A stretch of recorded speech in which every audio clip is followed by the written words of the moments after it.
Today's story name is हाथेवालविक का किस्सा। अब्रहा Yemen का हुक्मरान था। इसने यमन में एक आलीशान कलीसा तामीर करके यमन के लोगों में यह ऐलान करा दिया कि आइंदा कोई शख्स हज के लिए मक्का मुकरमा न जाए और इसी कलीसा को बैत अल्लाह समझे। इस ऐलान से अरब के लोगों में गम और गुस्से की लहर दौड़ गई।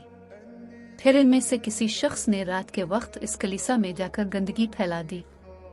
अब्रहा को जब ये मालूम हुआ तो उसने एक बड़ा लश्कर तैयार करके मक्का मुकरमा का रुख किया। रास्ते में अरब के कई कबीलों ने इसे रोकने की कोशिश की, लेकिन अब्रहा के लश्कर के हाथों उन्हें शिकस्त हुई। आखिरकार ये लश्कर मक्का मुकरमा के करीब एक जगह पहुंच गया।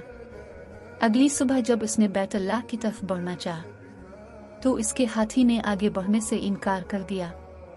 इसी वक्त उसकी तरफ से अजीब व गरीब किस्म के परिंदों का एक गौल आया और लश्कर पर छा गया।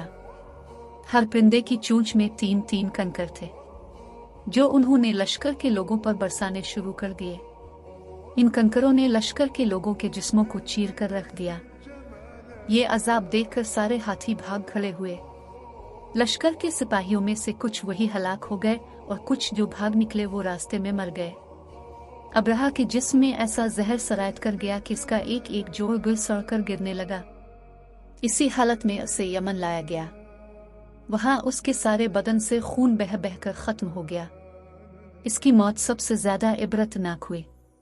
इसके 2 हाथी बान मक्का मुकरमा में रह गए थे, जो अपाहज और अंधे हो गए। इस तरह अल्लाह पाक ने अपने घर की हिफाजत फरमाई और ताकत पर गुरूर करने वालों को सजा का मजा चखाया।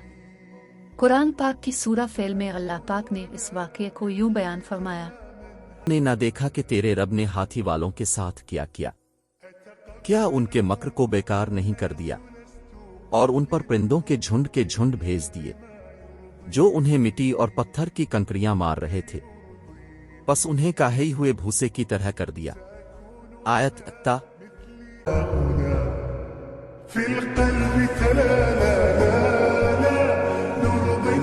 If you like video, then like, share and subscribe.